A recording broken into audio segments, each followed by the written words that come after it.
नमस्कार। चाणक्य नीति के 8वें अध्याय में आपका स्वागत है। असंतुष्ट ब्राह्मण, संतुष्ट राजा, लज्जा रखने वाली वेश्या, कठोर आचरण करने वाली गृहिणी, ये सभी लोग विनाश को प्राप्त होते हैं। उस यज्ञ के समान कोई शत्रु नहीं जिसके उपरांत लोगों को बड़े पैमाने पर भोजन ना कराया जाए। ऐसा यज्ञ राज्यों को खत्म कर देता है। यदि पुरोहित यज्ञ में ठीक से उच्चारण ना करे तो यज्ञ उसे खत्म कर देती है, और यदि यजमान लोग को दान एवं भेंट वस्तु ना दे तो वह भी यज्ञ द्वारा खत्म हो जाता है। ऊख, जल, दूध, पानी, फल और औषधि, इन वस्तुओं को भोजन करने पर भी स्नान दान आदि क्रिया कर सकते हैं। एक संयमित मन के समान कोई तप नहीं, संतोष के समान कोई सुख नहीं, लोभ के समान कोई रोग नहीं, दया के समान कोई गुण नहीं। काठ, पाषाण तथा धातु की भी श्रद्धापूर्वक सेवा करने से और भागवत कृपा से सिद्धि प्राप्त हो जाती है। क्या करना ऊंचे कुल का यदि बुद्धिमान ना हो? एक नीचे कुल में उत्पन्न होने वाला विद्वान व्यक्ति का सम्मान देवता भी करते हैं। क्रोध साक्षात यम है, तृष्णा नरक की ओर ले जाने वाली वैतरणी है, ज्ञान कामधेनु है, संतोष शीतो नंदनवन है। जल अपच की दवा है, जल चैतन्य निर्माण करता है। यदि उसे भोजन पच जाने के बाद पीते हैं, पानी को भोजन के बाद तुरंत पीना विष पीने के सामान्य होता है। जो जल धरती में समा गया वो शुद्ध है। परिवार को समर्पित पत्नी शुद्ध है। लोगों का कल्याण करने वाला राजा शुद्ध है।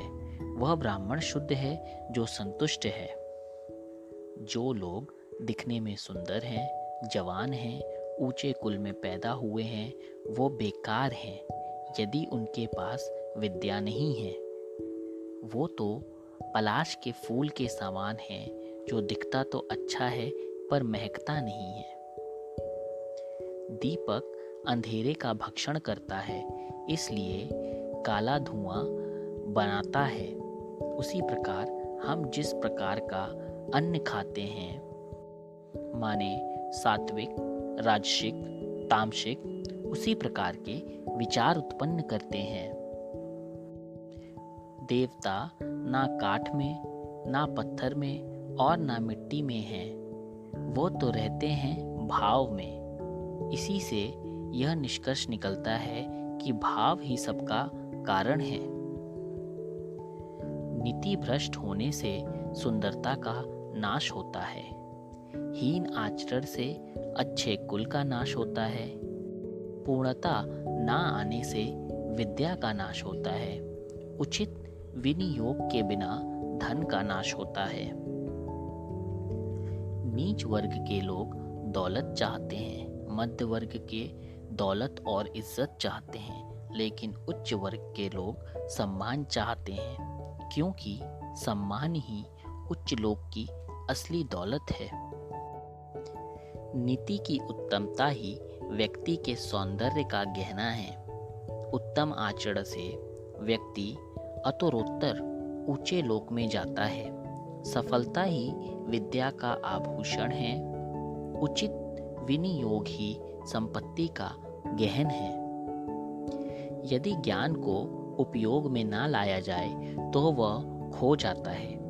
आदमी यदि अज्ञानी है तो खो जाता है। सेनापति के बिना सेना खो जाती है, पति के बिना पत्नी खो जाती है। यह धरती उन लोगों के भार से दबी जा रही है जो मांस खाते हैं, दारू पीते हैं, बेवकूफ़ हैं।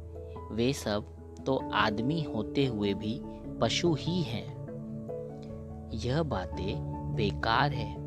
वेद मंत्र का उच्चारण करना, लेकिन निहत यज्ञो कर्म को ना करना। यज्ञ करने, लेकिन बाद में लोगों को दान देकर तृप्ति ना करना। पूर्णता तो भक्ति से ही आती है। भक्ति ही सभी सफलताओं का मूल है। वह आदमी अभागा है जो अपने बुढ़ापे में पत्नी की मृत्यु देखता है।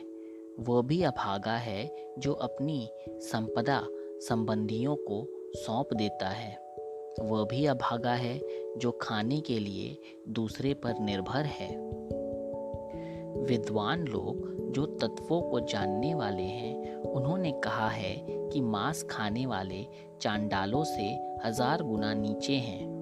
इसीलिए ऐसा आदमी से नीचा कोई नहीं होता। विद्वान व्यक्ति लोगों से सम्मान पाता है। विद्वान उसकी विद्वता के लिए हर जगह सम्मान पाता है। यह बिल्कुल सच है कि विद्या हर जगह सम्मानित होती है। शरीर पर मालिश करने के बाद, शमशान में चिता का धुआं शरीर पर आने के बाद, संभोग करने के बाद, दाढ़ी बनाने के बाद, जब तक आदमी नहा ना ले वह चांडाल रहता है। हे विद्वान पुरुष, अपनी संपत्ति केवल पात्र को ही दे और दूसरों को कभी ना दे। जो जल बादल को समुद्र देता है वह बड़ा मीठा होता है। बादल वर्षा करके वह जल पृथ्वी के सभी चल अचल जीवों को देता है और फिर उसे समुद्र को लौटा देता है। इसी प्रकार चाणक्य नीति का 8वां अध्याय यहाँ समाप्त होता है। धन्यवाद।